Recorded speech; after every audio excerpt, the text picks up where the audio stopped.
Ade, bienvenida, ¿cómo estás? Yo bien, como siempre un placer estar aquí contigo. Mira, yo realmente las últimas dos entrevistas que he hecho, o sea, contando esta, me siento incómodo dando la bienvenida porque realmente ya yo no estoy recibiendo a la persona, sino la persona me está recibiendo en su casa. En este caso estamos en tu casa, no en la mía, entonces me siento extraño dándote la bienvenida, aunque sea mi podcast.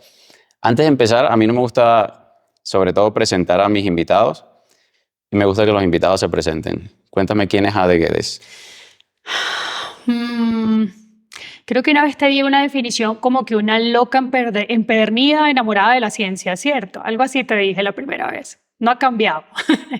Yo soy fisioterapeuta, osteópata, ahora estudiante de nutrición, ciencia de la nutrición. Ya llevo muchos años en eso. Investigadora, escritora de 2 libros, ya viene por ahí el tercero, ya lo viste en maqueta. Y que, pues, ponente nacional e internacional, me encanta viajar y compartir lo que hacemos. Soy dueña de una compañía que tiene centros de entrenamiento y tratamiento especializados que tienen presencia en Venezuela, en Colombia. Soy mamá, soy esposa, soy humana, soy real y curiosa por naturaleza. Mira, realmente yo cuando te quise invitar a hacer esta entrevista, obviamente ya sabía el trabajo que tú hacías y toda la trayectoria que tienes, y me empezó a llamar la atención todo este tema de la fascia, de todo el mundo que hay detrás, porque muchas veces, claro, en el mundo del entrenamiento se habla mucho de la masa muscular del músculo y nos centramos solamente en eso, Sí. pero hay un mundo más allá. Y yo quiero que empecemos por definir sobre todo qué es la fascia y realmente a qué nos referimos cuando hablamos de la fascia. Bien, cuando hablamos de la fascia, pues tenemos que entender que tiene contacto con absolutamente todo tu cuerpo. Pero cuando te digo todo, es todo, David. O sea, absolutamente todo. Paquetes vasculares, nerviosos, cada músculo, cada fascículo del músculo, cada víscera, cada tejido de todo tu cuerpo está envuelto o rodeado o cercano a una fascia. Fascia es, imagínate una telaraña perfecta, si se quiere como rociada o como con gotitas de rocío, que permiten un esquema como de adherencia, pero también deslizamiento. Está constituida por ácido hialurónico, por proteínas, por colágeno, por supuesto, por elastina, esto que tanto habla la gente hoy en día. Pero básicamente lo que ella hace es eso, es darle estructura al cuerpo, ¿sí? Le da la forma. Cuando yo estudié, hace muchos años, yo recuerdo que la gente decía, el esqueleto axial, ¿sí? Da la forma al cuerpo humano. Hoy en día sabemos que no es así, que fue un mito entender. O sea, si literal quitas este super traje llamado fascia del cuerpo, Nos caemos. todo cae. Todo, absolutamente todo cae. ¿Y por qué no se presta atención si tiene tanta importancia en nuestra estructura? ¿Por qué no escuchas a la mayor parte de los profesionales hablando de la fascia? Porque, porque al igual, por ejemplo, como esta vertiente de la ciencia nueva de la nutrición moderna, hay demasiada discusión sobre los aspectos relacionados a la fascia. Ya se comprobó, hace muchos años, ya se comprobó que sí existe, ya se comprobó muchísimas funciones. De hecho, bueno, estuvimos conversando lo de que ahora hace la Universidad de Stanford de ir un poco más allá y entender que la fascia tiene su propio cerebro, su propio sistema organizacional, su propio sistema de alimentación y de conductibilidad eléctrica y su parte también frente al dolor. Pero digamos que son estudios que lamentablemente no le dan tanta difusión. Entonces, frente a eso, hay muchísimo, pero muchísimo desconocimiento en el sector. Y bueno, de hecho, hasta yo me atrevería a decir con propiedad que hasta en el sector salud.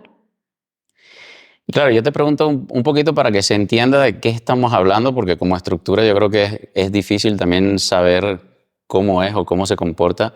A mí la analogía que me dieron era como la piel, la pielecita esta que tiene, no la propia piel del pollo, pero es como la capita No, fina. imagínate, ven, un asado el fin de semana, ¿cierto? Pues tú tomas el pedazo de carne, te has tomado, no sé, o sea, has tomado una punta o algo de esto, ¿cierto? Y pues no la vas a cortar, no la vas a tajear, creo que se dice, no sé, tasajear, creo que tajear es otra cosa, sino que tú ves que tiene una delicada capa blanquecina, que en algunas partes es más blanca, en otras más transparente, ¿cierto? Eso es la fascia. Y si le miras en el corte transversal, pues también vas a ver que la carne tiene pedacitos, ¿cierto? Como y pequeños hilitos o pequeños filamentos blancos entre los fascículos. Es que cada músculo también tiene fascículos específicos y luego un gran paquete para cada músculo y luego gran paquete para cada grupo de músculo y así sucesivamente. O sea, es como si cada parte de nuestro cuerpo viniera empaquetada en esta especie de tejido. Sí. Pero ahora te pregunto yo, porque en el mundo del entrenamiento más se habla de la miofascia. Sí. ¿Estamos hablando de lo mismo o hay una diferencia? Es una parte de la fascia. Es que la fascia está en todos lados, solo que cambia de nombre cercana a la estructura donde esté. Por ejemplo, has oído hablar de las meninges, ¿sí? Que son las capas que recubren el sistema nervioso central. Sí. Eso es fascia. Vale. Entonces, dependiendo de dónde se encuentre, si está cerca del músculo, lo vas a tomar como miofascia o aponeurosis, que también se habla muchísimo en ciencias de la salud. Si está cercano al sistema nervioso central, pues se le habla de meninges. Y así sucesivamente, hay fascia visceral, en todos lados. O sea, realmente solo cambia de nombre, pero es la misma. ¿Y cómo contribuye? Me sigo preguntando cómo contribuye a sostener la estructura del cuerpo. Porque se adhiere a puntos específicos, se adhiere a ligamentos, a tendón, se adhiere a fascículos específicos. Por ejemplo, a nivel visceral tenemos ligamentos que sostienen esa fascia y esa fascia sostiene absolutamente todas las vísceras en su sitio. Y es básicamente, pero claro, al ser parte de cada estructura, ¿qué lo sostiene como un todo? Lo que se habla hasta el momento, porque bueno, obviamente mucho de esto no es como nuevo para todos nosotros, lo que se habla hasta el momento es que esas gotitas de rocío, ¿cierto? Generan como una especie de adherencia, como las biopelículas. Entonces, esas biopelículas lo que hacen es que permiten que ellas se adhieran, pero que también deslicen, o sea, pero es imposible que se abran, ¿sí me entiendes? O sea, no pueden separarse realmente. Ellas están allí, adheridas a través del líquido, a través del agua. Imagínate que tomas un pedazo de plástico, o sea, como de estas carpetas de colegio transparentes, y la rocías con agua y la pegas a otra. Cuando Claro. intentes separarlas te va a costar, ¿cierto? Claro, pero ellas igual se deslizan. Exacto, pero permiten deslizamiento. Entonces, dentro de tu cuerpo, la fascia tiene la capacidad de permitir movimientos estructurales, desde los más chiquitos hasta los más grandes, como mover un brazo o la cabeza o el cuerpo, pero no permiten que se separen totalmente, o sea, le dan la forma a la estructura. ¿Y cómo interactúa con el músculo? Bueno, fíjate, eso es sumamente interesante y bueno, nos podríamos pasar todo el día hablando de eso, tú lo sabes. Pues con el músculo, pues como forma parte de los fascículos, pero también forma parte del músculo y también forma parte de los grupos musculares. De hecho, eso se llama circuitos de continuidad o las famosas cadenas musculares. Básicamente ella controla los aspectos de nutrición y oxigenación del músculo. Entonces es muy difícil llevar un músculo a su capacidad máxima cuando hay una falla o una disfunción de la fascia, puesto que va a comprimir el paquete vascular que lleva el oxígeno y los nutrientes hacia ese músculo. Y pues eso pasa muchísimo. Por eso es que nosotros siempre sugerimos, como profesionales de la salud y profesionales del área de entrenamiento físico adaptado, el tema de la descarga muscular, eso que a ti tanto te gusta. Sí, la tortura muscular. Exacto, pero es que eso permite que nosotros eliminemos ciertas restricciones, ciertas adherencias, ¿sí? Como especies de fibrosis, o sea, puntos de conjunción tanto en la estructura facial como dentro del músculo, lo que permite pues o abre o da cabida a la vasodilatación y con ella oxigenación, nutrición de los tejidos y la liberación de toxinas. Un músculo asociado a un esquema facial disfuncional, es decir, que no esté fisiológicamente bien, pues va a conllevar a que el músculo no pueda potenciarse. O sea, se puede ver limitado el funcionamiento muscular por una fascia. Se puede ver limitado el funcionamiento muscular, se puede ver limitado el rango, ¿sí? el ROM, o sea, range of Sí, motion, exacto, el rango de movimiento, se puede ver limitado la posición de la articulación. Se puede ver limitado todo. O sea, el funcionamiento, la fisiología sí. misma del cuerpo. No, y me llama la atención de que tenga tanta implicación a nivel, obviamente a nivel físico, y que realmente no se sepa nada de eso. O sea, no se sepa, no se hable nada de eso. Porque hasta ahora siempre se ha hablado es de estiramiento. ¿Sí me entiendes? La gente siempre dice, ay, bueno, estírate. Pero en algunos casos la fascia no responde muy bien al estiramiento. Y eso es el típico caso de la persona en el gimnasio que está entrenando, ganando fuerza muscular, haciendo peso muerto, todo este tipo de trabajo, squat y este tipo de esfuerzos físicos. Y cuando intenta estirarse, y bueno, puede ser el mejor estirándose, no consigue realmente hacerlo. O sea, vas a colocar la colita a la pared, las piernas arriba y tú ves que enseguida flexiona rodillas porque es incapaz de permitir que toda la estructura responda al estiramiento. Claro. Y tú dices, bueno, pero si me estiro todos los días, ¿qué es lo que pasa? Pues bueno, tiene que ver ya con un esquema de la continuidad muscular, o sea, de la cadena muscular afecta. Tú mencionabas una palabra, la mencionaste hace ratico, que la fascia era, corrígeme si me equivoco, bioeléctrica. Sí. Vale, se dice que forma parte como esa comunicación, ¿no? De que sirve para la comunicación. Explícame un poquito más de eso. Bien, la fascia, David, está sumamente inervada, pero sumamente inervada. De hecho, por eso asociamos quizás al famoso síndrome de dolor miofacial. Ya, ella tiene imagínate, es agua. El agua es un medio de conductibilidad eléctrica. Y nosotros somos seres eléctricos. Somos una carga eléctrica, así como explicabas hace poco en tus videos. Entonces, ella lo que hace es continuar o propagar, pues, si se quiere, la función bioeléctrica del cuerpo. Y eso es a través de las famosas células del tejido facial. Las células del tejido facial responden a la famosa bomba sodio-potasio y todo ese tema de fisiología que nos hizo llorar en la universidad. Sí, pero que ahora entendemos por qué. Realmente sí conduce la señal eléctrica y ahora mismo hay estudios interesantísimos sobre el tema de dolor, o sea, de la conductividad del dolor, o sea, específicamente.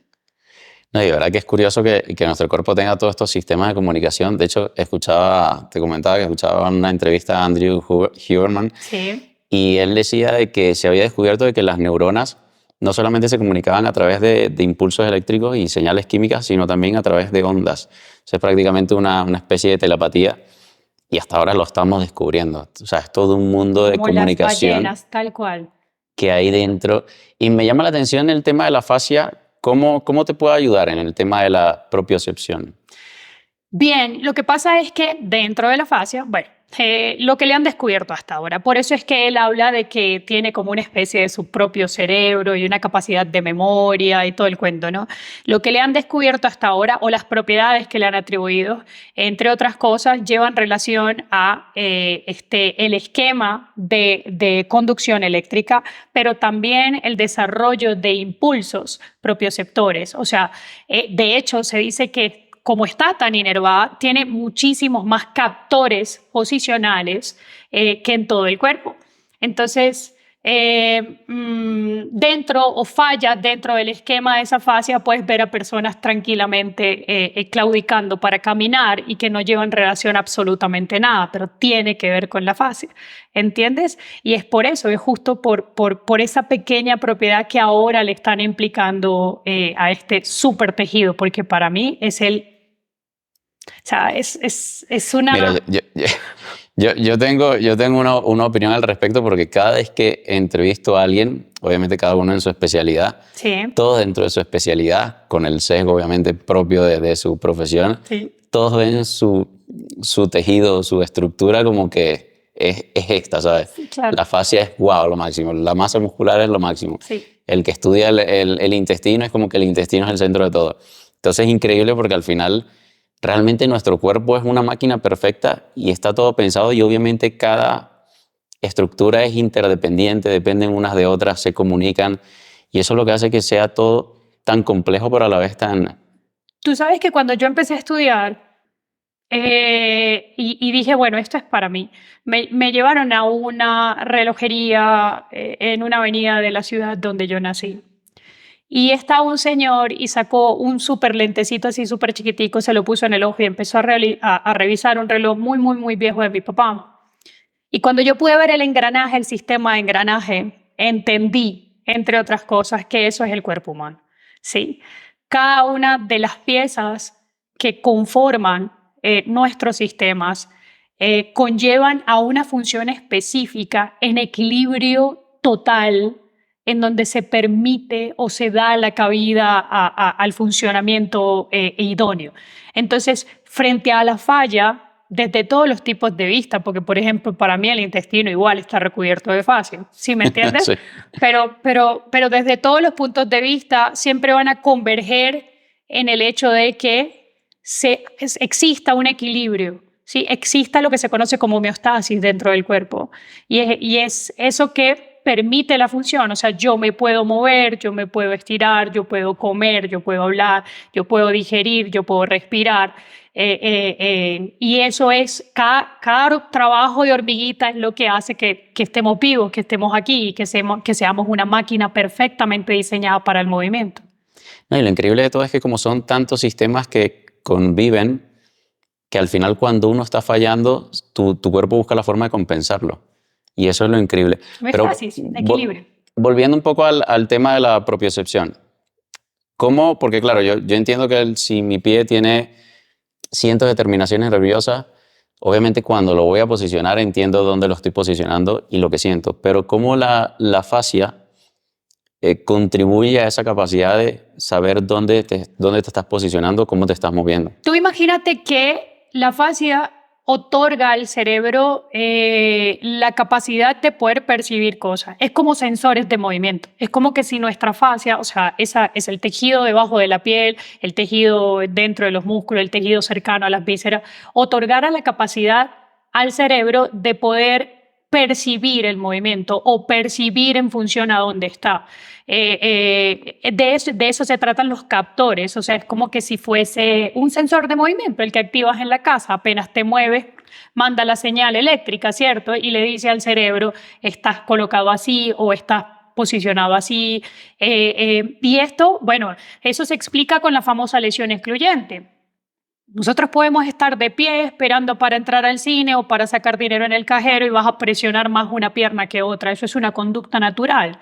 Eso ya deja un esquema de patrones neuronales, o sea, es una información específica que es bidireccional, sí, o sea, tanto suben como para mandar información, como tanto baja información de, bueno, entonces mantén más fuerza porque él solo apoya el lado derecho, ¿sí?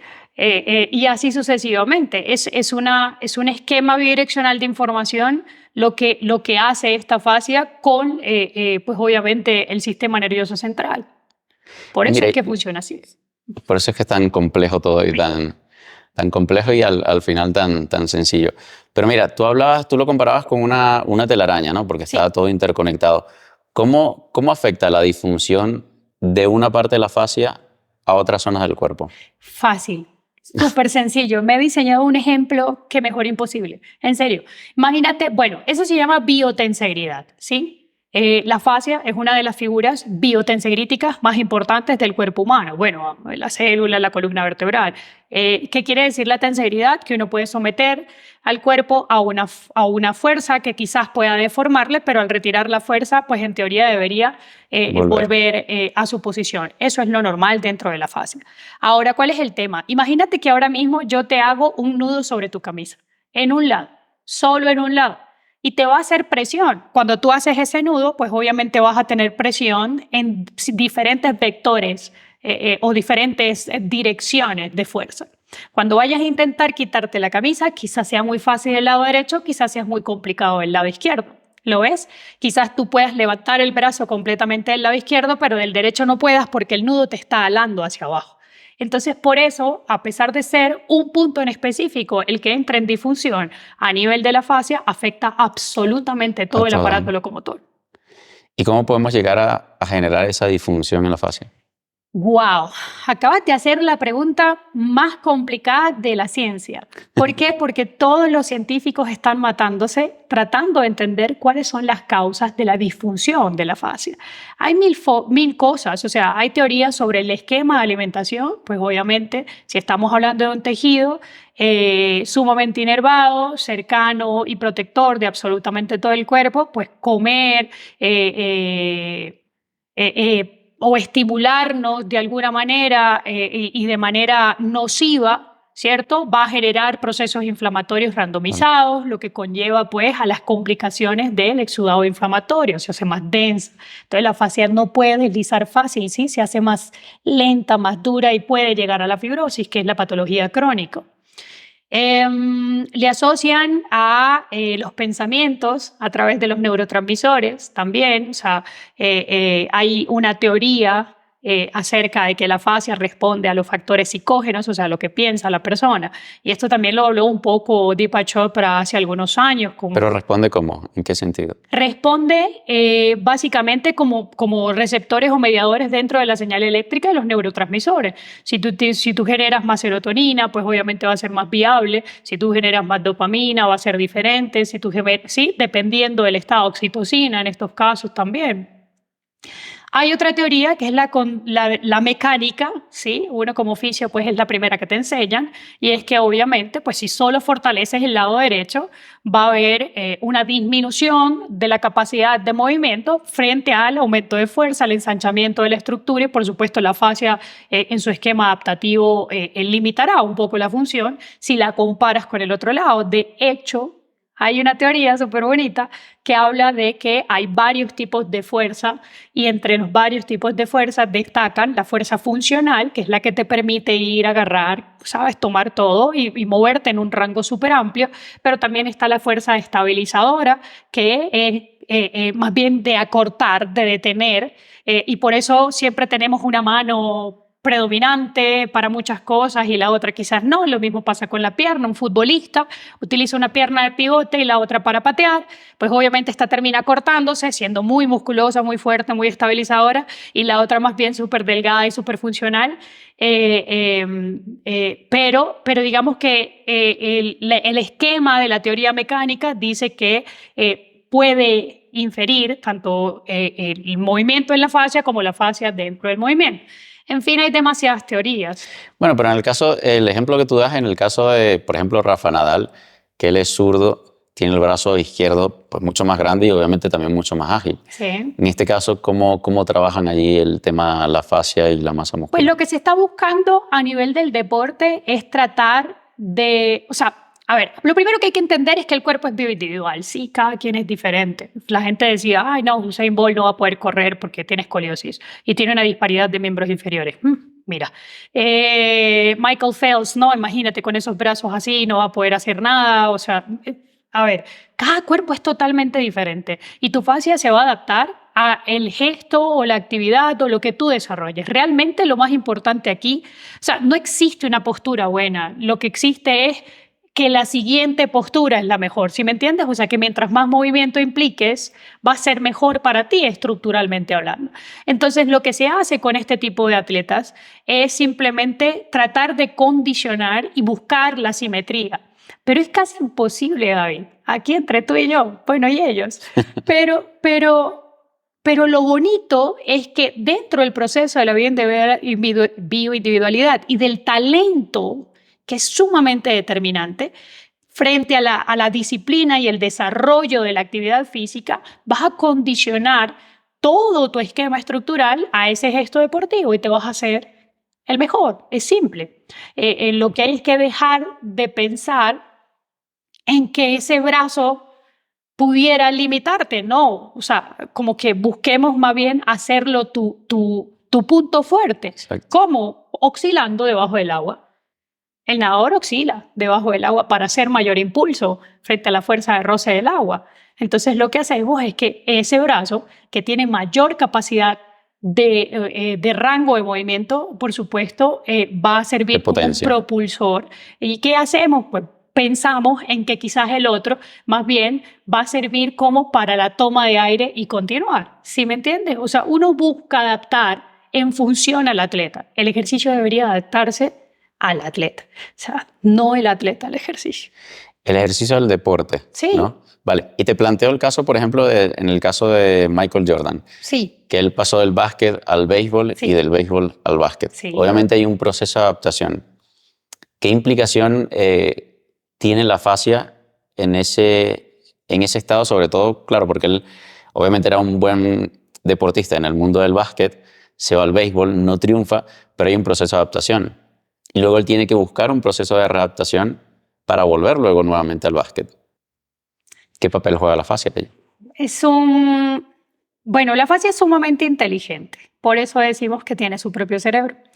Digamos que es condicionable. Yo creo que allí falló, entre otras cosas, más bien los patrones neuronales asociados al gesto deportivo. Cuando vienes del básquet y de hecho de desarrollar un método impresionante como lo hizo Michael Jordan, que fue el poder hacer algo que se llama irradiación de fuerza desde el core. Eso casi nadie lo hace. Yo creo que fue él el primer atleta, podía yo decirlo y pasar por osada, en desarrollar esto. ¿Tú recuerdas que Jordan cada vez que saltaba sacaba la lengua? Coño, no. ¿De verdad? No. Es que no he sido mucho de básquet. Ok. ¿Cómo no? Te Yo juro. soy mujer y me encanta. Bien. Él cuando saltaba, había un punto específico en donde él sacaba mucho la lengua, mucho, mucho, mucho, y de hecho le hacía una especie de curva. La lengua está interconectada a través de fascículos faciales y circuitos de continuidad con el core y con los pies. ¿Qué desarrolló él? Él decía, cada vez que iba a entrenar, lo de contraer el abdomen lo más que pudiera y que esa fuerza del abdomen, él la iba a proyectar piernas al abdomen, abdomen al cuerpo y a los brazos. Eso no es descabellado y de hecho es sumamente cierto y actualmente se ha ampliado el esquema de estudios porque ahora se dice que el core no es solo el centro, inicia en los músculos prevertebrales y termina en el recto anterior del cuádriceps. Y esto es por el mismo esquema de tensión, ¿sí me entiendes? En ese caso, para mí, él tenía todo para ser un excelente atleta en cualquiera de las disciplinas. Lo que pasa es que nuestro cerebro diseña patrones de interconexión sináptica específicas asociadas al gesto. Si tienes 20 años jugando básquet y te vas a ir a tener precisión en un green para jugar golf, pues obviamente te va a fallar el pulso, te va a fallar el esquema propioceptivo, te va a fallar todo. Pero es por los patrones neuronales que ya han sido desarrollados a lo largo de tu vida entera deportiva. Yo creo que eso fue lo que le pasó, pero siento que para mí, él fue uno de los atletas más completos y desarrolló, como te digo, completos me refiero a fuerza física, a equilibrio, a coordinación, a propiocepción, a velocidad, a velocidad de reacción, que también es diferente. El problema está en que si tú no tienes o si quizás no entiendes el proceso mediante el cual se conceptualiza el movimiento y preparas tu cuerpo para eso, es difícil. Pero crees que, porque tengo entendido que la fascia también tiene lo que se conoce como memoria muscular, o sea, tiene memoria celular. Sí. ¿Crees que esto fue lo que le permitió a él volver tan fácil del Claro. béisbol al básquet? Total, porque los patrones neuronales ya estaban. Primero. Segundo, lo que había que hacer era literal activar esos patrones neuronales y dejar que el cuerpo respondiera. Ya tienes un esquema de trabajo de ¿cuánto? 20, no sé, ¿cuántos años? 30 años. O sea, no, él empezó a jugar muy temprano, sí, como 20 años. Entonces es más sencillo que si yo siempre que me levanto en la mañana solo levanto, en vez de hacer salutación al sol, solo levanto mi brazo derecho, por ejemplo. Cuando yo intente que el rango de movilidad del izquierdo con respecto al derecho sea el mismo, no va a pasar. ¿Sí? Habría que trabajar en él, darle vinculación, rotarlo, levantarlo, ¿sí?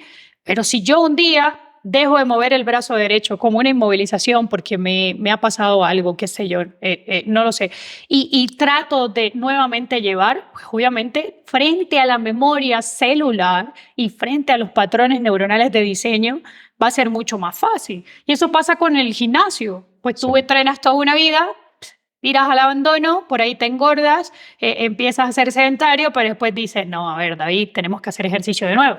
Y te vas al gym. ¿Y qué sucede? Pues nada, empiezas a desarrollar masa muscular mucho más fácil que todo el mundo. Y eso es porque tu sistema responde mejor al esquema de proteína y al esquema de carga, pero porque tienes toda una vida en eso. Sí, de hecho mucha gente luego confunde o piensa que su entrenamiento ha sido efectivo, pero realmente es por memoria muscular que recuperan mucho más rápido esa capacidad que tenían. Así es. Y volviendo un poquito atrás, tú habías hablado de que habían distintos tipos de fascia. Sí. ¿Cuáles son los distintos tipos y qué papel juegan cada uno de ellos? Wow. Hablamos de la miofascia, pues es la que tiene vinculación específica hacia el músculo. Hablamos de la fascia visceral, que es la que da protección, pero también da una especie de esquema de sujeción, porque nuestras vísceras tienen un movimiento específico, tienen una motilidad específica, y de hecho, frente a la disfunción de ese movimiento o la retracción facial de las vísceras, es que entramos en disfunción hepática, en disfunción renal, en disfunción, sí. Porque acuérdate que ellas controlan el tubito de la comida, o sea, ellas controlan el vaso sanguíneo, ellas controlan el vaso nervioso. Obviamente todo lo que tiene que ver con el sistema nervioso, vas a encontrar las meninges o las famosas meninges, que la gente piensa que solo están aquí o que solo están en la médula espinal y te resulta ser que se insertan directamente el periósteo del coxis. Hasta allá llega.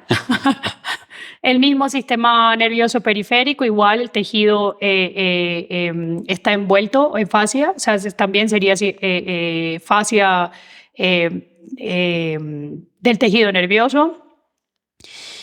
Existe fascia a nivel del todo lo que tiene que ver con el tejido circulatorio y, por supuesto, el retorno venoso también. Es que todos lados. Sistema linfático, todo. También, sí, también. Y por supuesto, pues la fascia es quien comanda la información que viaja al sistema neurovegetativo. Entonces, si tú, por ejemplo, esa gente que dice, ¡ah, me dio un aire! Me muero, y empieza a sudar, ¿sí? Y empieza a lagrimar, empieza a salivar. A salivar, ¿sí? A aumentar la salivación, piloroerección, ¿cierto? Y empiezas a sentir que el estómago se mueve. Eso se llama síncope vagotónico y tiene que ver con una reacción específica al sistema neurovegetativo. ¿Y quién la controla? Pues ahí hay una súper relación, como te dije, bidireccional entre el esquema facial y, por supuesto, el sistema. Como cuando tú te acuestas en mi camilla y empiezas a sudar, a sufrir y a lagrimar y te sientes hasta rinitis, ¿cierto? Solo porque estamos presionando un punto facial. Sí, madre mía, que es una tortura. Justamente voy a ese tema porque en el mundo del entrenamiento las cosas cambian demasiado rápido y antes de los entrenamientos mucho se veía el tema de los estiramientos. Sí. Ya obviamente a día de hoy hay bastante evidencia que demuestra que el estiramiento más bien te puede limitar en el entrenamiento y habría que hacer un estiramiento dinámico, etc. Pero ha habido como una especie de, no digo moda, sino tendencia de hacer liberación miofacial antes de entrenar, una especie de liberación con unos rodillos. Foam roller. Ajá. Yo odio los foam. Háblame de eso. Los odio. Porque realmente lo único que ha sido probado científicamente es que la fascia reacciona muy bien al calor, ¿ok? Es decir, en teoría, pues si tú sientes tensión, pues tú tomas una bolsita de agua caliente, te la pones y en teoría debería mejorar. Por eso el esquema de los masajes terapéuticos y todo lo demás, pues con el calor aumentan las propiedades viscoelásticas de los tejidos. Okay. ¿Sí? Entonces libera un poco la tensión y prepara, pues frente a esa vasodilatación, prepara el músculo para el esquema de trabajo. El foam roller está diseñado bajo la teoría de inducción miofacial. Esta teoría, la que hablábamos, descrita por un polaco venezolano que es Andrés Pilat, que es el profe. Yo soy estudiante y fui formada por la pupila de él en Venezuela, Dixa Machado, a quien le mando un beso gigante. La teoría básicamente dice, o sea, por ejemplo, imagínate una palmera, ¿sí? Una palmera con un coco, ¿sí? Y un monito se ha querido colgar en la palmera, tomó el coco y se quedó allí. ¿Qué va a pasar con la palmera? Frente a la carga, la palmera va a empezar a ceder. Exactamente. ¿Qué hace el foam roller? El foam roller mantiene una presión específica durante un tiempo específico y, por supuesto, condiciona a, igual que el monito, a que el músculo ceda, ¿bien? O a que la estructura del tejido conectivo ceda. ¿Cuál es el problema? El problema es que estamos usando el foam roller indiscriminadamente, ¿sí? Y es un peligro total. Igual esto pasa también con los percutores. Pero indiscriminadamente, ¿en qué sentido? Sí, cuando tú estás allí con un...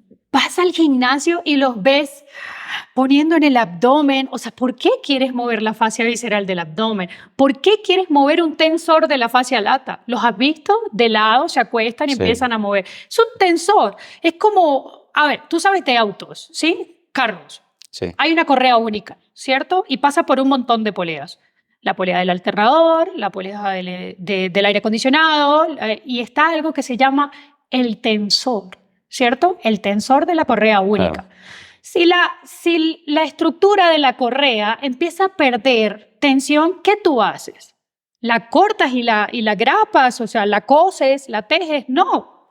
Te vas al tensor y presionas el tensor y lo mueves y vuelve a estirar, expander el tejido y aprovechar la propiedad elástica en ese punto. Es lo mismo que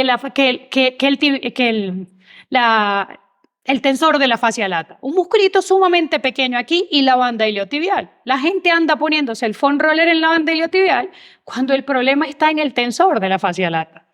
Músculo pequeño que domina la función. Entonces los ves llegar al servicio de fisioterapia con dolor en la cara lateral de la rodilla, con un dolor, pero yo no me esguincé, doctor. O sea, yo no me esguincé. Claro, estás predisponiendo que toda la cadena lateral de la pierna esté mal porque le estás moviendo la tensión que debería tener, ¿sí? Específicamente la banda iliotibial. O sea, tiene que tener una tensión específica. Por eso odio el foam roller. O sea, es muy económico, todo el mundo lo usa, pero lo usa sin dosificación, ¿sí? Hay que tener cuidado dónde lo pones, cuánto tiempo lo pones y para qué lo pones. Y si lo utilizas antes del entrenamiento, mucho más. Puedes predisponer a la lesión. Claro. Sí, yo por eso prefiero calentar y ir directo al entrenamiento, pero quiero saber qué utilidad tendría haciéndolo bien. Si es que tiene algún tipo de utilidad. Pues la Porque teoría... te lo pregunto porque es que realmente se ha vuelto tendencia y ves constantemente a las personas en los gimnasios. Yo podría pasar por los gimnasios y quitárselo a todo el mundo. Con el foam roller deberías. Y los ves antes del entrenamiento, allí sentados, probablemente sin saber muy bien lo que hacen, porque es lo que sucede en los gimnasios casi siempre. Las personas por repetición, por imitación, somos como niños más grandes, imitamos lo que vemos en los demás. Entonces, ¿hasta qué punto pudiese tener utilidad? Es como lo que yo le digo a mis estudiantes. ¿Cuál es el objetivo? Sí, hay que buscar el objetivo. Si lo estás haciendo preentrenamiento, quizás quieras hacerlo porque quieres aumentar el volumen sanguíneo hacia el músculo que vas a trabajar, lo cual me parece una tontería. ¿Por qué? Porque estás quizás irrumpiendo en la capacidad de fuerza o en la preparación hacia el entrenamiento de fuerza. Entonces tienes que jugarte el tema de ¿cuál es el objetivo de la técnica? Yo no entiendo por qué lo hacen preentrenamiento. Me parece que no le encuentro. Quizás ahora pues, con la restricción de flujo sanguíneo para el entrenamiento de fuerza, pues sí, hay muchos estudios y le vinculan a buenos hallazgos, aunque todavía falta mucho por documentar. Pero hacer inducción miofascial sobre la estructura muscular que va a trabajar entrenamientos de fuerza, entrenamientos de carga, es quizás hasta peligroso. Es una moda peligrosa, ¿sí? Ahora, posterior al entrenamiento, si quieres hipertrofia no te sirve, ¿sí? Pero si lo que quieres es ganar capacidad del músculo, o sea, fuerza, o sea, porque estás en fenómeno de carga, pudiera ayudarte. Es que todo depende.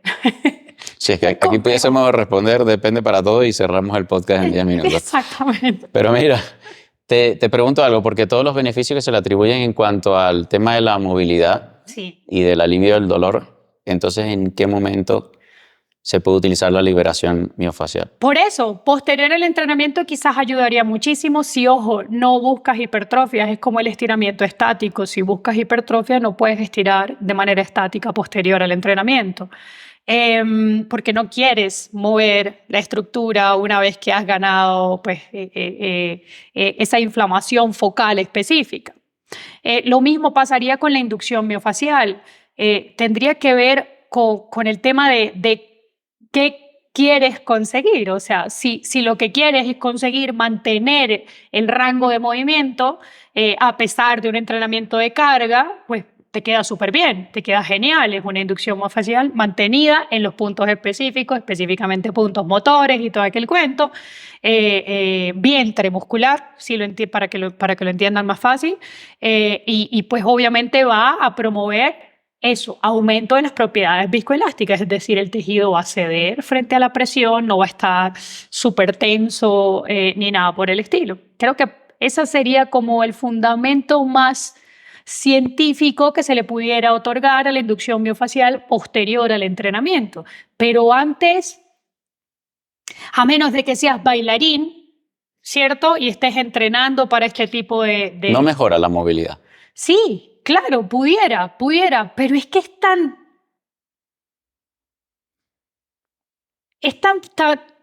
poco probable, o sea, ¿sí me entiendes? O sea, no hay un estudio científico que diga la inducción, perdón, el uso del foam roller. Estoy pensando en el foam roller, Sí. no estoy pensando en las técnicas de Pilates. O sea, el uso del foam roller mejora el rango de movimiento.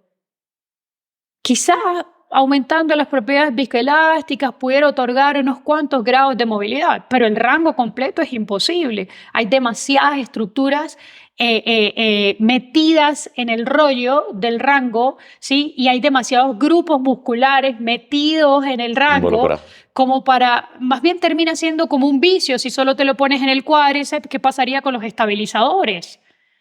¿Qué pasaría con los antagonistas? Porque yo no sé si lo sabes, pero hay un principio de Sherrington que describe que a máxima contracción, máxima relajación. Y luego de esa máxima relajación hay un segundo principio que dice que hay un mayor reclutamiento de fibras. Entonces, es condicionar. O sea, si tú vienes y me dices que esa gente que está en el gym ahora mismo se está poniendo el foam roller por las 4 caras de la pierna, venga, yo lo aplaudo. Sí, pero eso pero no lo dudo. sucede. Claro, pero sí me gustaría saber sobre todo cuál es la diferencia cuando hablamos del foam roller, por ejemplo, que es lo que se ve en los gimnasios, a lo que yo me acabo de hacer aquí en tu centro, que es un masaje torturante, descontracturante. ¿Cuál es la diferencia de esa técnica que es a través de justamente generando fricción, generando calor, a lo que hace una persona a día de hoy en el gimnasio con un foam roller? Sí, claro, el foam roller es una presión específica. Y como te dije, la presión específica, como nuestro cuerpo es una figura biotensegrítica, o sea, literal va a responder a la fuerza, va a modificar su aspecto, pero cuando quites la presión, va a volver a su posición inicial. Claro. ¿Ok? Quizás pudiera estar vinculada a mayor volumen sanguíneo, ¿sí? Quizás. Pero vuelvo y te repito, es bien corto el tema de acción, si se quiere. Ahora bien, cuando tú pasas por una camilla de un fisioterapeuta, de un osteópata, de un terapeuta manual, pues obviamente él va a buscar bajo diferentes técnicas aumentar el riego sanguíneo. La mayoría de las cosas que se hacen en fisioterapia, todas conducen al aumento del riego sanguíneo. ¿Pero es siempre liberación miofacial? No, no necesariamente. No.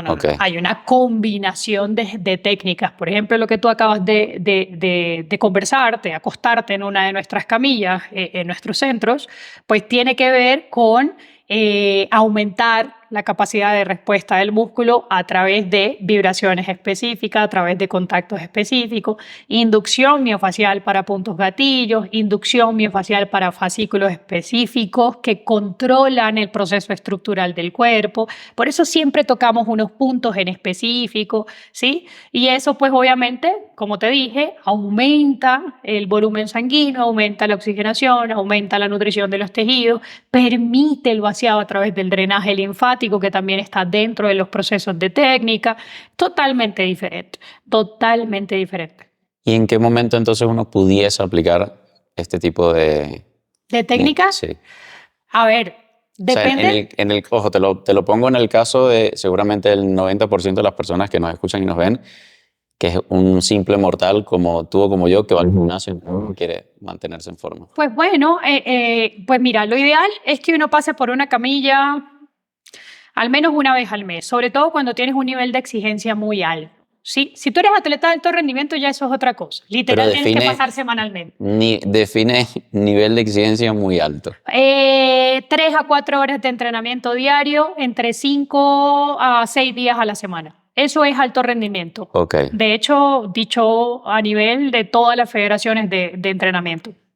Ahora, si tú eres una persona como tú y como yo, que pasa hora y media por el gimnasio, pero que también tiene un esquema de vida sentado frente al computador o en su defecto conduciendo o en su defecto frente a 7 o 8 horas en una misma posición, bajo los factores que se conocen como mecanismos repetitivos, ¿ok? Lo ideal es que como muy mínimo pases una vez al mes. ¿Por qué? Porque es como el auto, o sea, es lavado, engrasado. O sea, tú no andas con un auto sucio toda la vida. O sea, te pones maniático y dices... Hay casos. Hay casos.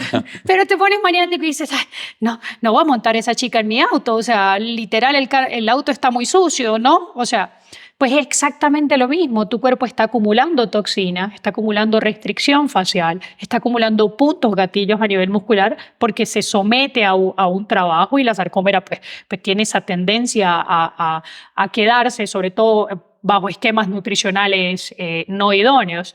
Responde muy mal a eso y pues obviamente generas contracturas, dolores, inflamación focal, o sea, todo. Dejas de dormir. El sistema neurovegetativo entiende que estás siendo agredido, vives en el simpático, no en el parasimpático, entras a la red zone. Hay una disrupción global. Es que te lo juro que me sorprende la capacidad de cada profesional ver su área como un todo y te das cuenta al final que el organismo o la salud es como la pescadilla que se muerde la cola, como todo es causa y consecuencia al mismo tiempo. Pero yo te voy a decir con todo respeto algo que creo que no te ha dicho ningún profesional. Yo no puedo vivir sin las otras áreas de la medicina. No puedo. Por ejemplo, yo en muchas ocasiones me tengo que frenar y esperar por un odontólogo. ¿Por qué? Porque la rectificación cervical yo sé que la puedo curar, que la puedo revertir, pero si el doctor no quita la tensión específica de los músculos suboccipitales a través de elevar la dimensión vertical, yo no hago nada. ¿Entiendes? Y si de hecho esa persona ya está cursando con síndrome metabólico, con inflamación, con enfermedad autoinmune, necesito entonces a el área médica, médico internista, un médico funcional que empiece a regular. ¿Por qué? Porque lo que yo haga en la camilla, él lo destroza luego. ¿Sí me entiendes? Entonces... Claro, pero yo creo que, o sea, a mí lo que me parece, Ade, es que justamente es lo que frena a mucha gente allí fuera. Que como es tan complejo, o sea, alguien que escucha los 200 capítulos del podcast no sabe por dónde empezar, porque todo lo ven como empieza por aquí. Pero entonces tienes que contratar 180 profesionales no. para que resuelvan una condición. No. Básicamente no. Digamos que, bueno, yo apoyo mucho el trabajo de los coaches. Hablábamos hace un rato de eso. Pues a mí me parecen genial porque es una forma de empezar, ¿sí?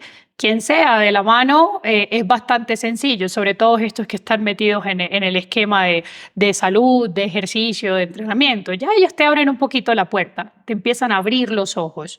¿Qué es lo que yo diría que es fundamental? Exhortar a la gente a leer, a no quedarse ni siquiera con lo que tú dices y con lo que yo digo. Ahora mismo, luego de ver este podcast, salir corriendo o de escuchar este podcast, salir corriendo e empezar a investigar. ¿Qué fue lo que dijo ella? ¿Que la fascia y el músculo qué? Porque es que ahí es donde está el meollo del asunto. Cuando tú te metes en el papel de proveer información, ¿sí? Es decir, de buscarla, de investigar, empiezas a fomentar mejores hábitos. Nadie hace las cosas porque alguien se lo dice. La mayoría de nosotros empieza a hacer las cosas porque alguien me lo dijo, pero termino renunciando. Ahora bien, si en vez de esa persona solo decírmelo, sino que me lo mostró o yo lo investigué, le entro al pavor, al pánico de no querer generar esas consecuencias en mi cuerpo y empiezo a tomar decisiones más inteligentes. Claro, pero te explico lo que a mí me pasaba cuando yo obviamente ya hace un par de años empecé a tener problemas de salud y en mi proceso de recuperarme, yo empecé a leer muchas cosas y me pasaba que si leía el libro de James Nestor, entonces pensaba que la razón de mi problema era el descanso. Sí, Si leía el libro de Sari Arponen, entonces pensaba que el problema estaba en la microbiota. sí, claro. Entonces, claro, uno va como caballo con gringolas pensando de que el problema ahora es la fascia. Entonces, yo creo que es lo complejo también del organismo, ¿no? Del cuerpo humano, claro. Yo diría que todos somos diferentes. Todos somos quizás la dieta que te funciona a ti, a mí no me funciona. Y eso hay que entenderlo. Porque yo he visto mucha gente que mete a fuerza ahí a la gente en una camisa porque es que es la que me ha servido a mí. Eso no funciona así. El cuerpo humano no funciona así, y mucho menos el cerebro. Entonces yo creo que ir probando. Tenemos que ser científicos de nosotros mismos. Empezar a escuchar nuestro cuerpo y dejar de escuchar a la gente. Sí. Investigar, ven, ¿por qué me pudo...? Pero no meterte en Google. O sea, ¿por qué me duele el pie? Cáncer de dedo gordo. No, de hallux. No queremos eso. Queremos empezar a investigar. Gente, quizás hay demasiada información que termina desinformando, pero lo ideal es empezar a escucharse uno, ¿sí? O sea, bueno, es que cuando yo hago baño de ducha tibia, cuando salgo del gimnasio, wow, yo me siento genial, ¿sí? Hay personas que dicen lo contrario. Cuando yo salgo del gimnasio, ducha de agua fría o agua inmersión en hielo y me siento maravilloso y estoy listo para irme al trabajo.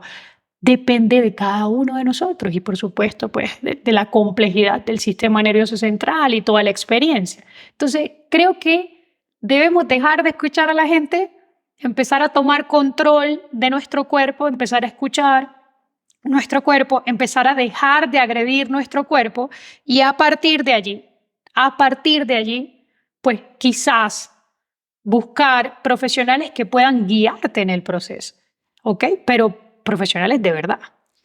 Sí, yo ahí es donde coincido también, Carlos Gestor habla mucho de esto, del tema de ser tu propio experimento, tu propio N igual a 1.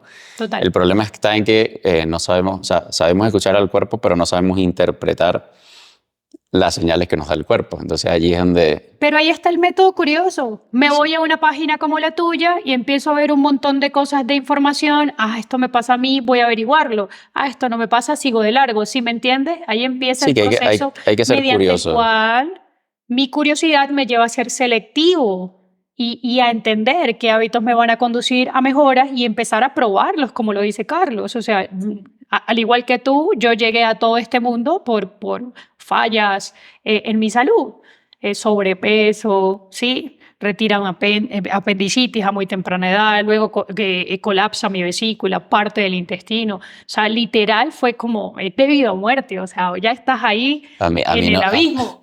A mí no me deja de alucinar que cada persona que yo invito y termina en el área de la salud siempre ha tenido algún problema que lo llevó. Pero es porque los sistemas de salud no dan soluciones certeras y uno se siente perdido.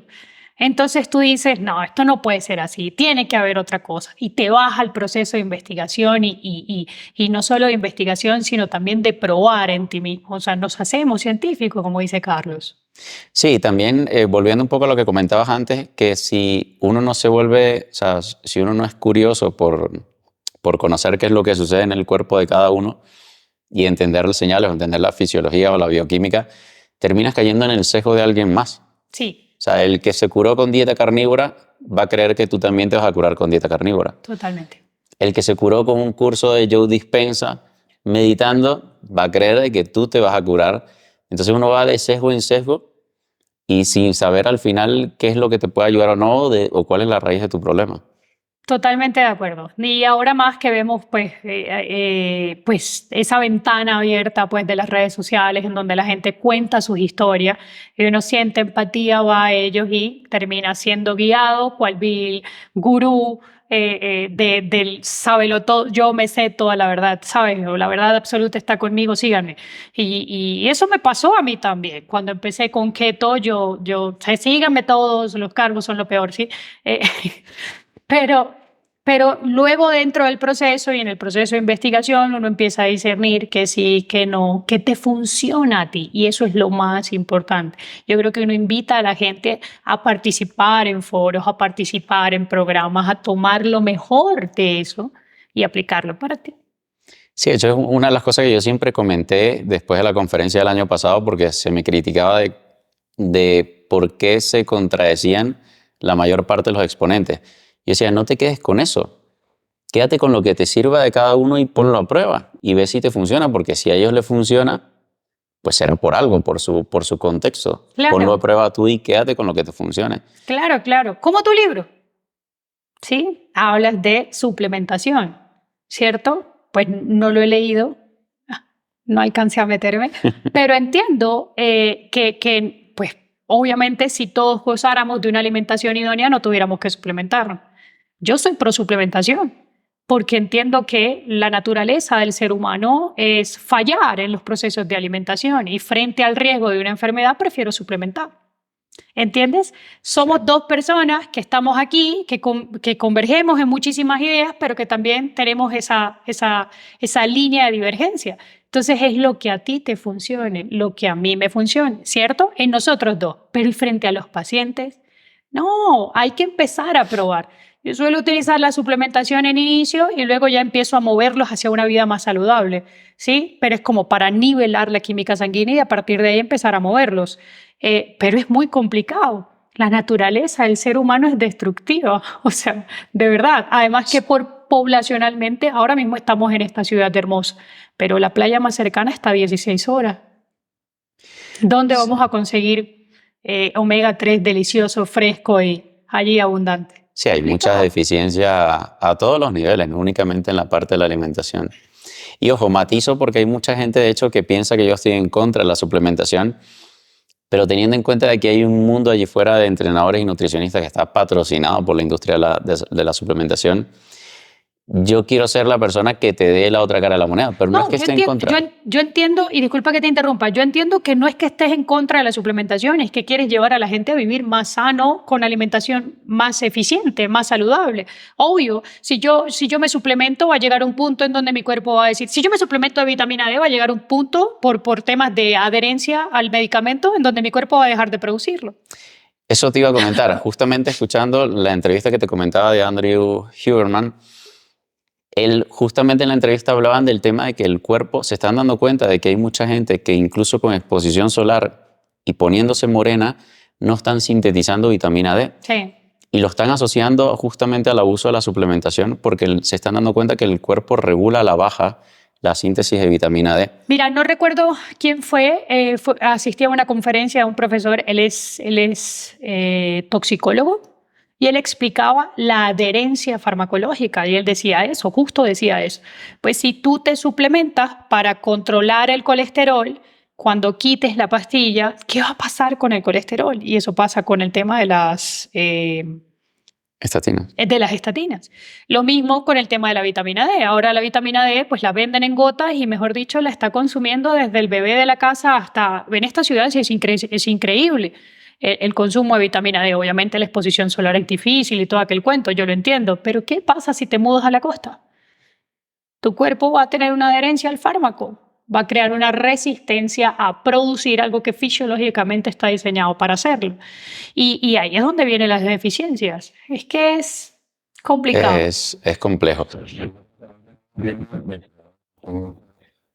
¿Qué hay detrás de todo? Obviamente que hay una industria que se beneficia de todo eso y de esa codependencia que vamos a ir generando con el pasar del tiempo a la suplementación. Y tú y yo podemos nombrar 1000 casos. La carne da cáncer, ¿cierto? El huevo mata, sube el colesterol. O sea, ahora mismo, hace poco, el eritritol acaba con el ser humano. Sí, o sea, siempre vamos a ver ese tipo de cosas. Frente a tanta información hay que ser selectivos. Es como... Bueno, pero yo lo pensaba en estos días. Al final la industria obviamente lo que quiere es controlar la capacidad de proveerte lo que tú necesites. O sea, aquí, por ejemplo, toda la lucha que hay en contra del tema de si regulan el consumo de carne o no. Yo digo, y nadie se está dando cuenta de que estamos perdiendo la capacidad de cultivar nuestras propias frutas, porque ya las frutas vienen sin semillas. Sí, terrible. O sea, y nadie está hablando de eso. Y tú buscas ahora una patilla y no tiene, o una sandía, como le digan, no tiene semilla. Un limón no tiene semilla. Sí. El día que quieras sembrar una mata de limón, ve tú a saber dónde la vas a buscar. Claro. Pero yo no consumo frutas, tengo que confesar. No, yo tampoco. No, claro, pero lo menciono porque estamos perdiendo esa... Sí, la capacidad de ser productores, pero productores sin tanta parafernalia de industrialización. ¿A eso te refieres? Sí, claro. Y eso cada vez da más miedo. Bueno, a mí, como persona, como mamá y como alguien que sobrevivió a la resistencia a la insulina, pues obviamente me da terror. Pero bueno, nada, será nosotros promover la información sana de que mientras más orgánico es mejor, es más fácil o más aceptable a tu cuerpo, de que debemos dejar de consumir prefabricados. Mira, la fascia responde súper mal al tema de la inflamación por bioquímica, o sea, la correspondencia biológica frente a la bioquímica de este tipo de alimentos. Recuerda, así como dice Carlos Jaramillo, todos los alimentos son inflamación, son información. Entonces, la correspondencia biológica a la información bioquímica de ese alimento conduce a la inflamación y la fascia responde terriblemente mal.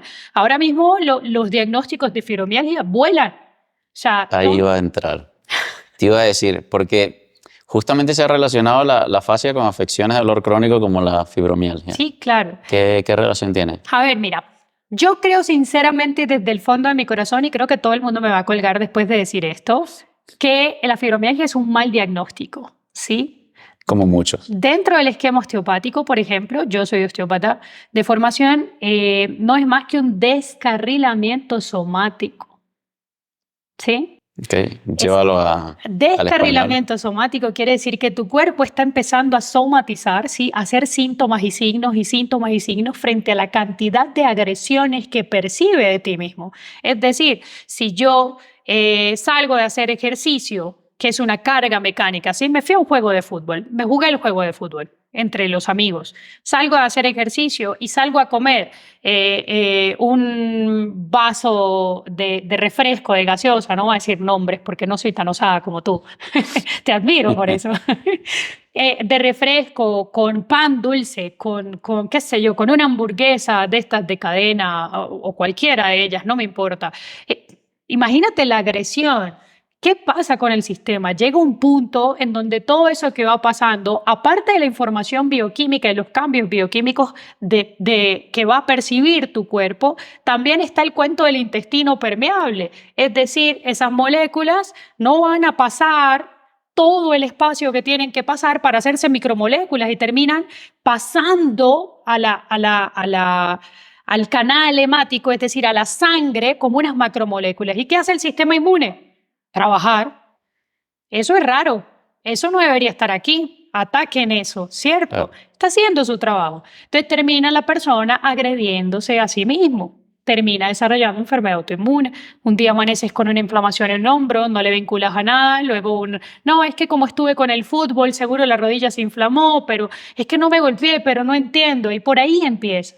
Cuando llegas al médico, lamentablemente, no sé si por el sistema de salud o por el mismo esquema de nosotros, donde como sociedad, terminas ya siendo un descarrilamiento somático. O sea, te duele el hombro, te duele la rodilla, te duele el pie, ¿sí? Te duele para tragar, vives con tos, te molesta el estómago, todo te produce diarrea, todo te produce estreñimiento, ¿sí? Y cuando vienes a ver, pues eres un manojo de síntomas. ¿Qué le ha quedado a los especialistas de salud? Pues meterte en un pote y decir, tiene fibromialgia y bueno, váyase a tejer porque ya no hay más nada que hacer. Tiene una enfermedad autoinmune instaurada. La mayoría ahora se está vinculando a mejoras. Mira, nosotros hemos podido curar solo en esta sede 26 fibromialgias. Wow. Y es eso. Yo no creo que yo esté curando nada, David. Yo lo que estoy es concientizando a la gente frente a sus hábitos. Y ellos y tu cuerpo tienen la capacidad vital de curarse por sí mismo. ¿Sí me entiendes? Cuando las agresiones paran. Exacto. Sí, cuando el contexto es el idóneo. De hecho, yo tengo un asesorado dentro del CTE que él está diagnosticado con esclerosis múltiple y me llama la atención porque él fue al neurólogo claro, le hicieron pruebas, creo que después de 3 años dejó de progresar la enfermedad, él obviamente está que brinca en una pata, y el neurólogo lo más Entiendo. impresionante de todo, le dijo, no sé qué estás haciendo, Pero sigue haciéndolo. pero sigue haciéndolo, pero no me digas qué es lo que estás haciendo. Y digo, madre mía, o sea, este hombre ni siquiera quiere saber qué es lo que está haciendo su paciente para frenar una enfermedad que se cree incurable. Total. Y así, bueno, con esa, como con todas las autoinmunes. Y si querías saber qué papel juega la fascia en el envejecimiento. Bueno, fíjate, con el paso del tiempo, nosotros perdemos capacidad viscoelástica, asociado al declive de la producción de colágeno. Nuestro cuerpo llega a un punto en donde empieza a producir menos colágeno y cada vez menos colágeno. Mira, hasta el humor acuoso en el ojo necesita colágeno. Entonces, obviamente, empezamos a desarrollar enfermedades oculares. El colágeno está presente y la elastina están presentes en absolutamente todo el tejido conectivo, todo en tu cuerpo. A las fallas de la producción, pues obviamente va a condicionar la respuesta estructural. El músculo va a cambiar, la fascia va a cambiar, va a ser más fácil el proceso de fibrosis o va a instaurar mayormente las adherencias como parte de su conducta en el proceso de envejecimiento.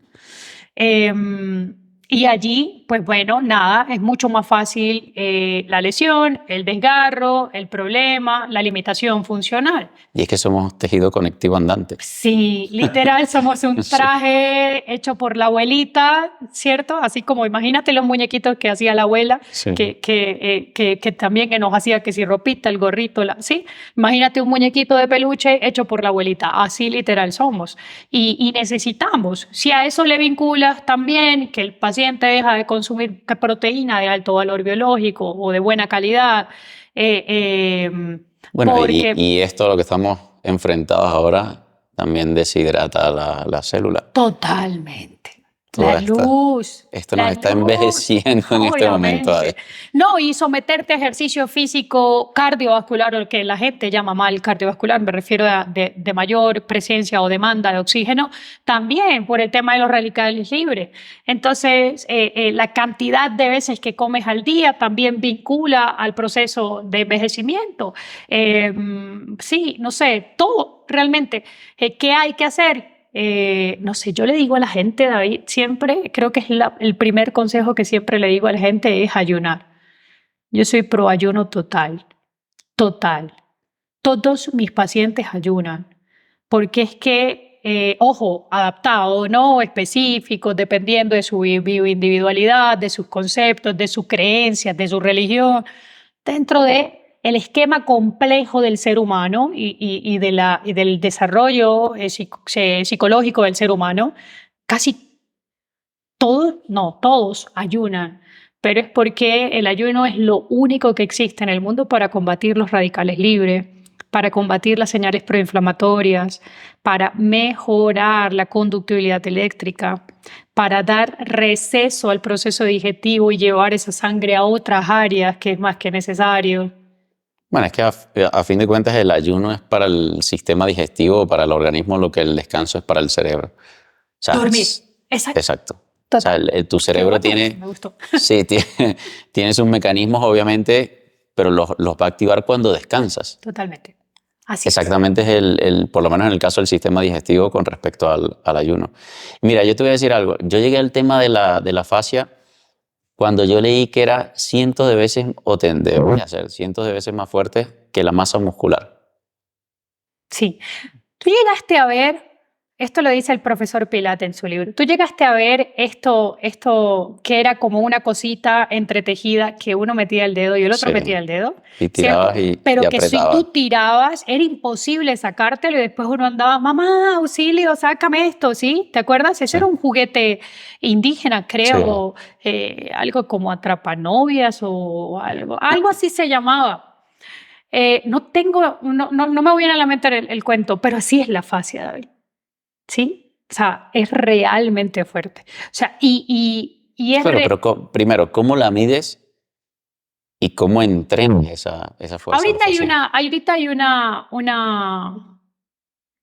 como un debate abierto de eso, de la fuerza de la fascia, igual que de la columna vertebral. La gente dice, ay, no, pues cuidado que tienes hernia y que la columna, ¿sí? Cuidado y reposa. Tú no puedes levantar carga, tú no puedes, ¿sí? No hay peor error que eso. El cuerpo está diseñado para la carga. Nosotros estamos diseñados para trabajar, ¿sí?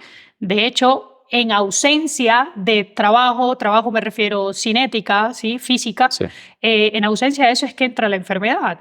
¿Por qué? Porque conduce a la atrofia, ¿sí? Lo que no se mueve se atrofia.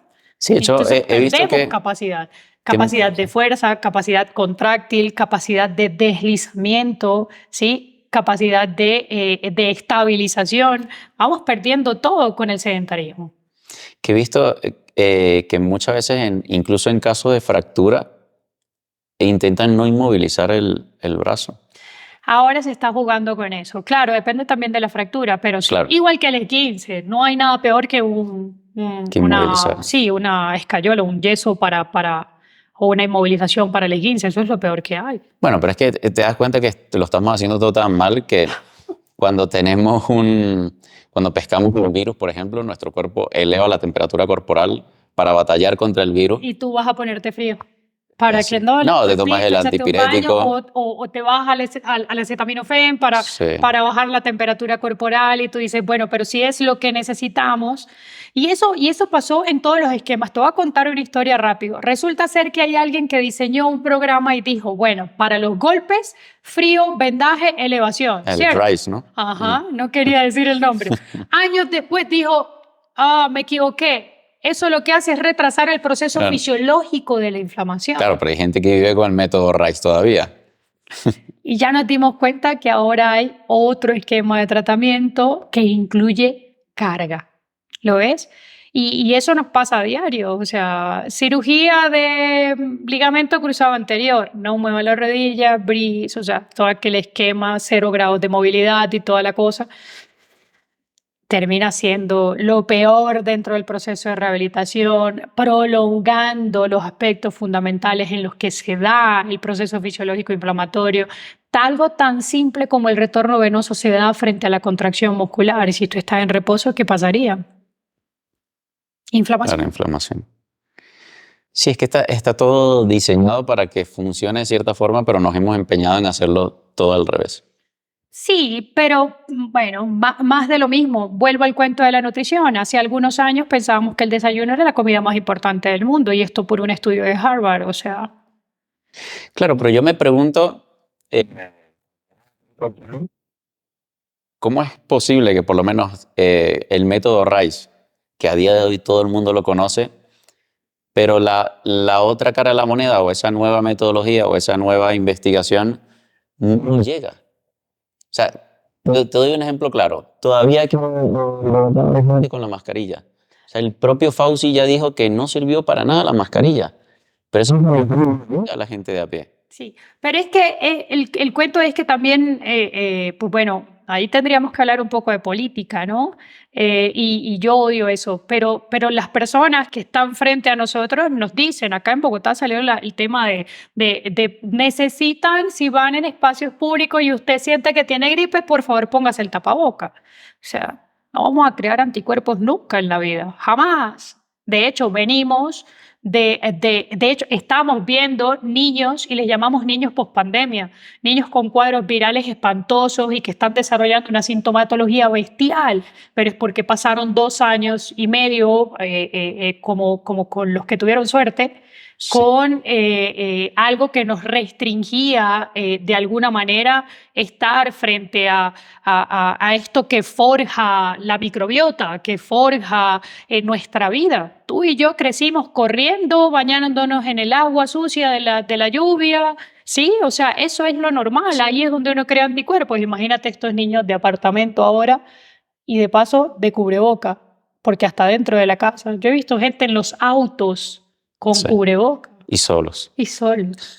Qué preocupante. Bueno, es que justamente leía en las noticias en estos días que están colapsados los hospitales a nivel pediátrico por la cantidad de niños que están Niños con pandemia. Sí, es terrible, pero bueno. Mira, un poquito volviendo al tema de la fascia, se habla mucho del entrenamiento de ejercicios excéntricos. Sí. Para fortalecer la fascia. por el control estabilizador. Más Ok. que fortalecer la fascia, es la conducta de la fascia, ¿sí? Pues la fascia es una sola. Por ahí pudiera engrosarse un poco, pero no va a conducir a cambios. O sea, no quiero que lo pienses como un músculo que Claro que va a crece. aumentar. No, no, no. No, no, no. Más bien lo que Estoy va... ganando fascia. Sí, déjame que voy a hacer fascia el día de hoy. Claro, ¿Qué te toca ahí? Fascia. fascia. Entonces, No, posiblemente sea una tendencia. ay, ojalá que no, ¿te imaginas? Terrible. No, realmente lo que estás haciendo es buscando mejorar las cualidades del tejido facial. Eso es lo que hace. Los esquemas propioceptivos, las bases inyectables, los ejercicios unipodales, los desarrollos dentro de patrones de movilidad, como lo son, por ejemplo, la facilitación neuromuscular propioceptiva, que es un esquema de entrenamiento que incluye todo el proceso de movilidad, por ejemplo, del hombro, de la cadera, de la rodilla. Ese tipo de ejercicios conducen a mejoras de las cualidades de la fascia. ¿Qué diferencia hay entre la fascia de si se puede observar o medir, de un atleta a la fascia de una persona sedentaria de oficina? Pues yo creo que la disminución de la fibrosis, o la disminución de adherencias, ¿sí? Fibrosis entiéndalo como la enfermedad crónica de la fascia, adherencias como la enfermedad aguda. Pues una persona sedentaria va a estar más vinculada a crear adherencias y posterior a estas a crear fibrosis en las estructuras de tejido conectivo. Pues me levanto, pero me cuesta ponerme derecho, ¿sí? Eso habla de una restricción, eso habla de adherencias. En un atleta es más bien o es más visible en la estructura muscular por el trabajo sarcomérico que en la conducta de la fascia. La fascia suele deslizar mucho más fácil en este tipo de personas. Ojo, si están vinculados a gestos específicos, repetitivos, por ejemplo, los que hacen halterofilia, pues obviamente va a tener puntos de sujeción que siempre van a conducir a la restricción de movilidad. Pero si le comparas con una persona sedentaria, va a tener mayor oxigenación, mayor nutrición de los tejidos, o sea, menor dolor, menor inflamación, entre otras cosas. La verdad que es impresionante y me quiero meter en algo que te lo planteé antes de hacer la entrevista porque yo decía, bueno, si me meto allí y después me estoy metiendo en un terreno complicado, pero se habla mucho de que la fascia tiene memoria y es capaz de retener sobre todo temas traumáticos. Sí. ¿Cómo es esto? Ya sabía que ibas a preguntar eso. Yo dije, ¿será que sí lo va a hacer? Ya le expliqué, qué curioso. No. No, bueno, a ver, mira, existen varias teorías. Yo creo que te comenté antes de la entrevista, yo soy una persona que se acerca más a la ciencia, pero que ha tenido que entender que el aspecto holístico es parte de la salud desde los puntos, o sea, entender que la salud es multidimensional y si tú no estás bien de aquí, pues obviamente no vas a estar bien de aquí. Y aunque suene no sé, Y que por eso existe el efecto placebo. sí, por supuesto, totalmente, pero va vinculado a la segregación de neurotransmisores específicos, ¿sí me entiendes? Si yo creo que estoy bien, yo voy a segregar neurotransmisores que Ah. están vinculados a ese bienestar general. Claro, porque tu cerebro busca, o sea, tu cuerpo busca coherencia. Sí, total. Y entonces pues empieza a mejorar la conductividad eléctrica, mejor reacción o capacidad de reacción frente a la carga y ese tipo de cosas. Realmente lo que sucede es que cuando vamos a esos puntos de adherencia, y de hecho existe algo que se llama liberación somatoemocional en el tema de la terapia manual y la osteopatía, y es que cuando tú presionas esos puntos, así como los que te presionaron a ti, es que me da mucha risa porque sudaste muchísimo. Cuando presionas esos puntos, quizás tú pudieras hacer activación de algo en el cerebro que se llaman segundos mensajeros. Los segundos mensajeros son los encargados de recordar, David. ¿Sí? Entonces, pues es muy probable que eso que te está doliendo al momento pudiera desatar una implicación bioquímica asociada a un punto o a un momento de tu vida. Eso es lo que la gente está ahora probando. Y yo quiero creerlo. por el hecho de que Claro, soy pero más está... científica. Estoy tratando de buscar la explicación de por qué la gente llora en mi camilla y empieza a recordar, no sé, el Ah, pero te momento en que pasa con falleció pacientes. a diario, todos los días. O sea, Wow. es impresionante. A veces tú simplemente estás haciendo inducción miofascial, así como lo haría el foam roller, pero con mis manos, y de repente el paciente empieza a llorar y llorar y llorar y llorar y te dice, es que no entiendo por qué estoy llorando. Wow, increíble. No sabía que era hasta ese punto. O sea, sí había leído mucho al respecto y entendía que, bueno, existe esta teoría de que tu cuerpo en un momento de trauma obviamente intenta como atraparlo, como... Sí, segundos mensajeros, recuerdos. Y exacto, y luego, claro, obviamente eso queda allí atrapado por memoria celular y luego se libera pues con este tipo de prácticas, pero Y no lo sabía. mismo, que vayas en la bici, piénsalo de esta manera y funciona de esa manera. Imagínate que vas en la bici de lo más tranquilo y de repente te caes y fue un tema traumático, te rompiste la rodilla, o sea, todo aquel cuento. Cuando te vayas a montar en la bicicleta, no terminas de montarte y ya estás temblando y dices, no sé, creo que no, mejor no lo hago. O sea, literal, Sí. estás llevándolo a aspectos de esos segundos mensajeros, estás recordando el proceso y estás segregando los neurotransmisores asociados a lo que sentiste en ese momento. Y ahí es donde uno pues cree entonces que la fascia tiene la capacidad, bajo la conexión bidireccional con el sistema neurovegetativo, de activar los segundos mensajeros y que tú lo vincules a un momento, un punto, a algún episodio traumático, como le dices tú en la vida. ¿Y qué conexión crees tú, ya para terminar, ya llevamos 1 hora y media aquí Sí, hablando esto de es muy solo bueno. la fascia? ¿Qué conexión crees tú que tiene? Porque también hay una conexión especialmente con el mundo espiritual. ¿Qué conexión crees tú que tiene con el mundo espiritual la fascia? Sabía que ibas a contar algo como eso. Mira, creo que te lo dije la vez que salimos a cenar todos, ¿cierto? Para darte la bienvenida acá a Colombia. Em, yo creo que el ser humano necesita creer en algo, ¿sí? No me importa la religión que profese. Él necesita tener fe en algo, en una energía superior, que te haga, si se quiere, o que te sirva de motor para ir por más en la vida, porque si no, seríamos, no sé, estaríamos estancados. ¿Vas a salir? No, no creo. O sea, ¿qué vas a hacer? No, no sé. ¿Vas a comer? No, no quiero. ¿Sí me entiendes? No, no, no sé si logra llevarme la idea. ¿Qué pasa con esto? Pues obviamente la espiritualidad en el ser humano es necesaria, necesaria, hasta para los procesos bioquímicos, ¿sí? La correspondencia biológica. No en vano, tú escribes un mensaje como David, eres grande y lo pones en el espejo de tu baño y cuando te estás cepillando le lees y es una información que está llegando a ti.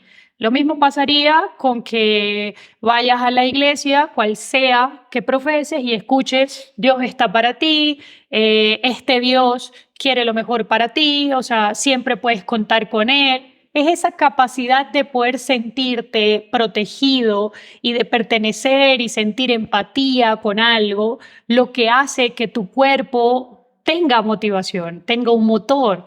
Entonces, como te dije, soy más científica que con el esquema espiritual. Creo firmemente que necesitamos idealizar a través del sistema nervioso central ese concepto de espiritualidad para vivir más armónicos. El ser humano es de empatía, de sentirse protegido, de sentir calor, somos kinestésicos, o sea, y pues la religión o la espiritualidad termina convergiendo, ¿sí? en esa salud multidimensional, siendo un eslabón más, ¿sí? Así como los hábitos de alimenticio, la actividad física, el dormir, la microbiota, ¿sí? Uno así como cuando juegas Jenga, uno de esos es la espiritualidad. La necesitas para dar el concepto global al ser humano. Bueno, yo tengo una teoría y es que yo creo Profundo, que, terrible, sí, ¿cierto? Como, ya ya que para le digo. terminar, para terminar de forma muy profunda, o sea, yo tengo una teoría y yo creo que realmente lo que ha cambiado es el lenguaje. O sea, yo veo a día de hoy, por ejemplo, incluso un ateo cree en el efecto placebo. Los científicos a día de hoy, pues obviamente creen en el lenguaje de la ciencia. Los físicos, pues ya con el tema de la física cuántica están empezando a descubrir que todo es energía.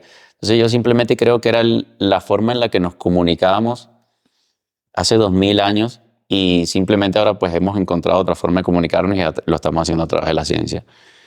Es mi forma de verlo. Las sociedades se han formado por reglas.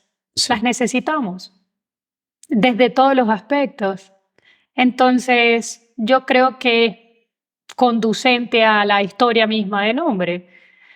Ahora mismo, más bien estamos buscando esa espiritualidad dentro, no fuera. Por eso te digo que pertenece como un eslabón más del Jenga del cuerpo humano.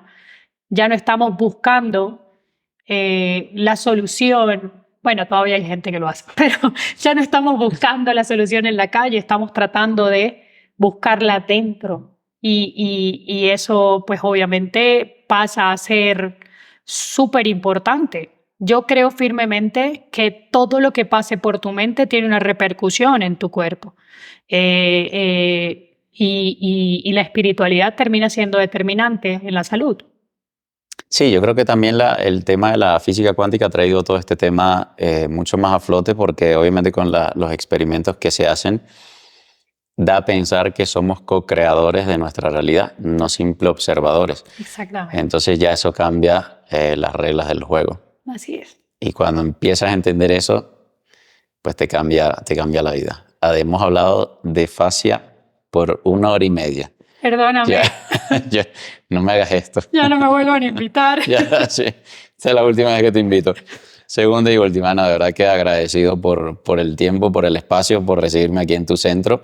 Y yo quiero que seas tú quien se despida, quien nos recuerde dónde te pueden conseguir en las redes sociales, dónde te pueden conseguir si quieren aprender más de ti, porque sé que tienes talleres también. Sí.